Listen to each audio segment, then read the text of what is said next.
Selamat datang di channel Simar Imam. Sembari mendengarkan tinggalkan like dan komentarnya bosku. Jangan lupa pasang headset kalian. Siapkan kopi dan camilan. Lupakan pahitnya kehidupan. Mari kita dengarkan sambil rebahan. Kembalinya Sang Raja. Bab 265. Oke, kenapa kamu masih merasa emosional? Ini tidak seperti kamu. Su Chen tersenyum. Itu bukan sentimen, hanya saja kami berdua sangat ingin mengucapkan terima kasih. Oke, jangan bicarakan itu lagi. Su Chen mengangkat tangannya dan berkata, aku telah mendengar banyak hal dari orang tuaku. Aku telah jauh dari rumah selama ini, dan kamu selalu mengirimkan sesuatu kepadaku selama liburan. Aku, Su Chen, akan selalu mengingat persahabatan ini. Bukan apa-apa, ini hanya nasi dan tepung, tidak bernilai banyak uang, kata Yang Gang sedikit malu. Etiketnya ringan tapi penuh kasih sayang, jadi jangan ucapkan kata-kata sopan apapun. Aku akan berangkat besok. Ayo minum segelas anggur ini dulu. Oke, kalau begitu kami akan bersikap sopan padamu. Yang Gang dan Liu Wenqian berkata, lalu meminum anggur itu dalam satu tegukan. Karena kegembiraannya, sebotol anggur segera habis. Yang Gang memesan sebotol lagi, bersiap untuk tetap mabuk bersama Su Chen. Namun begitu botol wine kedua dibuka, sesosok tubuh muncul di belakangnya dengan aroma yang samar. Mereka bertiga menoleh dan menemukan bahwa orang yang berdiri di belakang mereka sebenarnya adalah He Xiaoying. Xiaoying, kenapa kamu ada di sini? Liu Wenqian berkata dengan heran. Karena setelah reuni kelas hari itu, mereka mengira Su Chen dan He Xiaoying tidak akan pernah bertemu lagi. Saya tidak menyangka akan bertemu dengannya di sini. Aku bahkan tidak menyangka dia akan kembali ke sini untuk mencari Su Chen. Su Chen, aku datang ke sini khusus untuk menemuimu hari ini. Ada beberapa hal yang ingin aku bicarakan denganmu sendirian, oke? Mari kita bicara sendiri. Jika ada yang ingin kau katakan, katakan saja secara langsung. Su Chen berkata dengan tenang. He Xiaoying sedikit mengernyit, tapi akhirnya berkata. Su Chen, sebenarnya, kamu salah memahami sesuatu. Itu sama sekali tidak seperti yang kamu pikirkan. Saya salah memahami sesuatu. Sebenarnya saat reuni kelas hari itu, aku tahu yang kamu ucapkan hanyalah kata-kata marah. Aku juga tahu kamu masih menyukaiku. Aku masih menyukaimu. Su Chen tertawa terbahak-bahak, merasa ada yang tidak beres dengan He Xiaoying. Saya telah menjelaskan kata-kata saya dengan sangat jelas. Saya pikir Anda salah paham. Su Chen, jangan membohongi dirimu sendiri. Sebenarnya, aku ingin memberitahumu bahwa aku menyukaimu di hatiku. Pada hari reuni kelas, aku berinisiatif untuk duduk di sebelah Liang Xinghui. Sebenarnya, aku ingin mengujimu, jadi aku sengaja melakukannya. Itu tergantung apakah kamu tulus kepadaku, tapi reaksi akhirmu membuatku sangat puas, jadi kamu sudah lulus ujianku, aku bersedia menjadi pacarmu, ayo bersama. Yang Gang dan Liu Wenqian saling memandang, ini terlalu dramatis. Setelah memutar segelas anggur, Su Chen dengan tenang berkata, apa yang aku katakan hari itu bukanlah kata-kata kemarahan, aku hanya mengatakan yang sebenarnya. Aku sama sekali tidak memikirkanmu, jadi berhentilah merasa nyaman dengan dirimu sendiri dan carilah Liang Xinghui-mu. Aku tidak ingin melakukan apapun bersamamu. Setelah mengatakan itu, Su Chen berbalik lagi. Dia benar-benar tidak ingin berurusan dengan wanita seperti He Xiaoying. Saya bahkan memiliki keinginan untuk pergi. Melihat sikap tegas Su Chen, He Xiaoying tercengang. Dia awalnya mengira Su Chen masih menyukainya, jadi dia putus dengan Liang Xinghui tanpa memikirkannya. Tapi aku tidak menyangka Su Chen akan mengatakan hal seperti itu. Lalu bukankah dia akan kehilangan istrinya dan kehilangan pasukannya? Su Chen, tidak peduli apa, kita saling menyukai pada awalnya. Kamu tidak bisa begitu kejam padaku. He Xiaoying berkata dengan penuh semangat. Bahkan jika kita tidak bisa menjadi pasangan pada akhirnya, kamu masih bisa mengatur pekerjaan untukku. Aku tidak akan memilihnya. Sama seperti Yang Gang dan Wenqian, gaji tahunannya adalah 1 juta. Su Chen berbalik, menatap He Xiaoying dengan dingin, dan berkata dengan suara dingin. Lihatlah diri Anda di cermin dan lihat betapa Anda bernilai 1 juta dolar setahun. Jika saya, He Xiaoying, memiliki sosok dan wajah yang bagus, saya tidak bisa lebih baik dari Yang Gang dan Liu Wenqian. Salah satunya adalah saudara laki-laki Su Chen saya, dan yang lainnya adalah teman Su Chen saya, jadi mereka sepadan dengan harga ini, dan Anda bukan siapa-siapa. Terselubung dalam aura dingin pembunuh Su Chen, tubuh He Xiaoying menggigil, kakinya melunak, dan dia langsung duduk di tanah. Dia bahkan tidak berani menatap Su Chen lagi, dia mengetahuinya dengan jelas di dalam hatinya. Anda sudah selesai. Bukan saja dia tidak mendapatkan Su Chen, tapi dia juga kehilangan ban serepnya Liang Xinghui. Dia benar-benar hancur. Ayo pergi, dia telah merusak suasana yang baik. Oh, baiklah. Yang Gang dan Liu Wenqian mengangguk dan berkata. Su Chen telah pergi, jadi mereka tidak perlu tinggal di sini. Cek, kamu menindas seorang gadis kecil dan pergi begitu saja. Kalian sangat tidak sopan. Mendengar suara-suara yang datang dari belakang, mereka bertiga menoleh ke belakang. Saya menemukan 2 orang duduk tidak jauh dari bar. Salah satu dari mereka berusia 30-an, dengan wajah tua. Dia duduk diam, sangat tenang. Yang lainnya masih relatif muda, memegang gelas anggur dan berbicara sambil bercanda. Siapa kamu? Ini masalah di antara kita. Apa hubungannya denganmu? Haha, izinkan saya memperkenalkan diri dulu. Saya Yan Wenliang. Melihat Anda menindas seorang wanita di sini, saya hanya ingin membantu Anda. Melihat pria yang berbicara itu merosot ke tanah, mata He Xiaoying berbinar dan dia dengan cepat berkata, Tuan, apakah Anda bersedia membantu saya? Tentu saja, aku tertarik dengan kecantikanmu sejak kamu masuk. Karena pria itu tidak tahu bagaimana menghargai kecantikanmu, izinkan aku menghargainya. Selama kamu mengikutiku, aku akan membuatmu menjalani kehidupan yang mulia. Dan kekayaan. Kehidupan, kata Yan Wenliang sambil tersenyum. Bahkan tanpa kata-kata Yan Wenliang, He Xiaoying sudah tahu bahwa pria di depannya jelas bukan sosok yang sederhana. Jenis pakaian yang dia kenakan tidak dapat dibeli tanpa 100.000 yuan. Saya belum pernah memanjat cabang tinggi Su Chen, tetapi jika saya bisa bersama pria ini, itu akan menjadi pilihan yang baik. Tentu saja, selama kamu bersedia menjadi wanitaku. Ya, benar. He Xiaoying mengangguk dengan cepat, karena takut kehilangan kesempatan seperti itu. Tapi bisakah kamu memberi mereka pelajaran dulu? Aku tidak bisa menelan nafas ini lagi. He Xiaoying, apa maksudmu? Su Chen baru saja menolakmu, dan kamu sebenarnya ingin mencari seseorang untuk menghadapinya. Aku tidak berurusan dengannya, aku hanya membalasnya dengan pembalasan. Dia membuatku kehilangan begitu banyak muka, jadi tentu saja aku ingin mendapatkan wajahku kembali. He Xiaoying, kamu benar-benar bertindak terlalu jauh.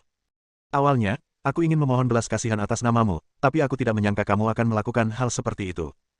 Haha, tidak perlu. Aku sudah tahu pacar baruku. Siapa Su Chen? Dia tidak layak untuk He Xiaoyingku. Baiklah sayang, tidak apa-apa bertengkar dengan orang-orang kelas bawah ini. Terserah aku yang menangani hal semacam ini. Kebetulan aku sedang menahan sedikit amarah di perutku, jadi aku akan membiarkan mereka menenangkannya. Bab 266. Terlihat dari penampilan Yan Wenliang yang seharusnya menjadi anak dari keluarga kaya. Tapi ada satu hal yang Su Chen tidak ketahui. Yan Hanshan, kepala keluarga Yan yang diberi pelajaran hari ini, adalah ayahnya. Namun, Yan Wenliang tidak ada di rumah saat itu, dan ketika dia kembali, Su Chen dan Su Xihan sudah pergi. Dulu, keluarga Yan adalah keluarga terbesar di Kabupaten Anhe, namun entah kenapa, di hari ulang tahun ayahnya, ia diberi pelajaran oleh seorang guru misterius. Hal ini membuat wajah keluarga Yan menghilang dan membuatnya merasa tertekan api yang tidak diketahui. Kalau tidak, dia tidak akan mengambil inisiatif hari ini. Selain ingin melakukan one night stand dengan He Xiaoying, dia juga ingin melampiaskan amarahnya pada Su Chen. Tapi dia tidak tahu bahwa Su Chen di depannya adalah orang yang mempermalukan keluarga Yan. Mao Xiong, seseorang meneriakiku di sini, datang dan tangani dia. Yan Wenliang melambaikan tangannya dan berkata, Saya mengerti, guru. Setelah mengatakan itu, Mao Xiong berjalan keluar selangkah demi selangkah, berdiri di seberang Su Chen, dan berkata dengan marah. Haruskah kamu berinisiatif untuk berlutut, atau haruskah aku melakukannya sendiri? Brengsek, kalau kamu ingin menyentuh adikku, injak saja aku dulu. Yang Gang berdiri di depan Su Chen tanpa ragu-ragu dan mengutuk Mao Xiong. Melihat suasana tegang di depan mereka, semua orang di bar ketakutan ke satu sisi. Mereka semua memandangi sekelompok orang yang berhadapan dengan rasa takut. Yang Gang, ini adalah dendam antara Su Chen dan aku. Jika itu bukan salahmu, bukankah dia akan mencarikan pekerjaan untukmu dengan gaji tahunan 1 juta? Kamu tidak perlu bekerja keras untuknya, apakah kamu masih ingin mempertaruhkan nyawamu? He Xiaoying meletakkan tangannya di dadanya dan berkata dengan arogan. Dasar jalang, aku tidak menyangka kamu begitu kejam ketika aku masih di sekolah. Untungnya, kakakku tidak bersamamu saat itu. Kalau tidak, bajingan sepertimu akan membunuh adikku cepat atau lambat. Sayangku, orang buta itu memarahiku, kamu tidak bisa melepaskannya. Sambil menggoyangkan lengan Yan Wenliang, He Xiaoying berkata dengan suara yang kejam. Jangan khawatir, serahkan saja ini padaku. Setelah mengatakan itu, Yan Wenliang mengangkat alisnya dan berkata dengan tajam kepada Mao Xiong. Apa yang kamu lakukan berdiri di sana, kenapa kamu tidak mengambil tindakan? Saya mengerti, guru. Begitu dia selesai berbicara, Mao Xiong mengayunkan tinjunya dan bergegas menuju Yang Gang. Karena kamu ingin mati bersama pria menyebalkan ini, maka aku akan memberimu kesempatan ini. Pada saat ini, adalah salah untuk mengatakan bahwa dia tidak takut, Yang Gang sudah gemetar ketakutan. Tapi, pada saat ini, Su Chen mengulurkan tangannya yang besar, menarik Yang Gang ke belakangnya, dan kemudian menendang dada Mao Xiong. Halo. Terdengar suara teredam, dan beruang itu ditendang, disertai suara retakan tulang dan jeritan, dan dia pingsan. Apa? Kenapa begini? Yan Wenliang dan He Xiaoying sama-sama tertipu. Mereka tidak mengharapkan hasil seperti itu. Sayang, bagaimana ini bisa terjadi? Kata He Xiaoying dengan gemetar. Ada suara, pop. Yan Wenliang menamparkan wajah He Xiaoying dan mengutuk. Kamu benar-benar mencoba untuk menyakitiku. Dia sangat kuat. Kamu sebenarnya memintaku untuk membantumu membalas dendam. Apakah kamu bercanda? Sayangku, bukan itu yang kamu pikirkan. Meskipun kita teman sekelas, aku tidak tahu dia begitu kuat. Apakah kalian berdua merasa terganggu? Su Chen berkata dengan suara rendah dan dingin. Suara, celepuk. Yan Wenliang dan He Xiaoying langsung berlutut, hampir mati ketakutan oleh Su Chen. Ah, kami tahu kami salah. Aku pantas mati. Seharusnya aku tidak merepotkanmu. 100 pukulan di mulutmu. Jika kamu melewatkan satu kali, aku akan datang dan membunuh anjingmu keesokan harinya. Ya, ayo kita bicara sekarang.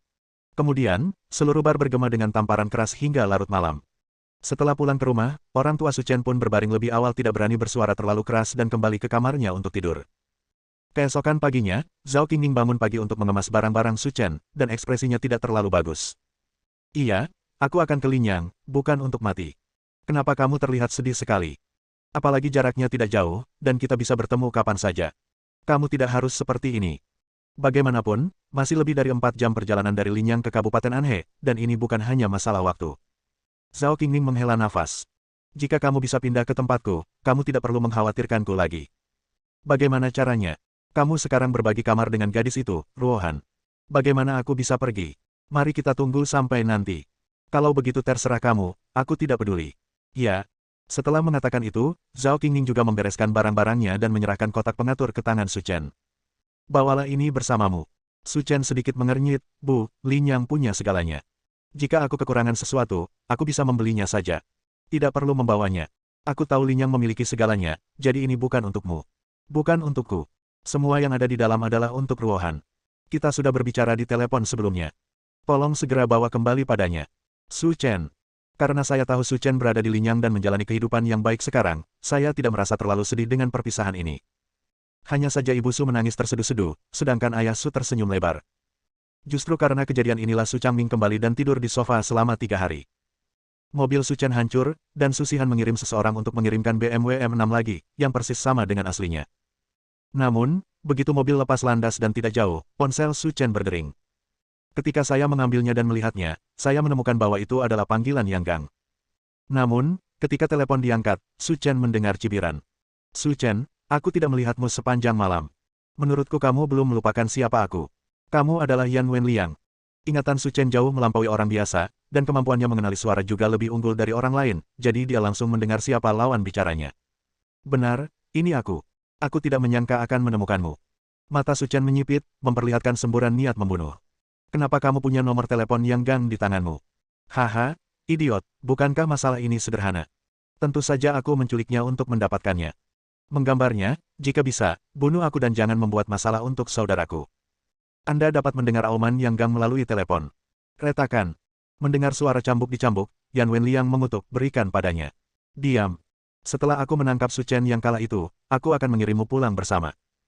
Su Chen, jika kamu tidak ingin saudara baikmu mati, datanglah ke gudang pabrik tepung Kabupaten Anhe, aku akan menunggumu di sini.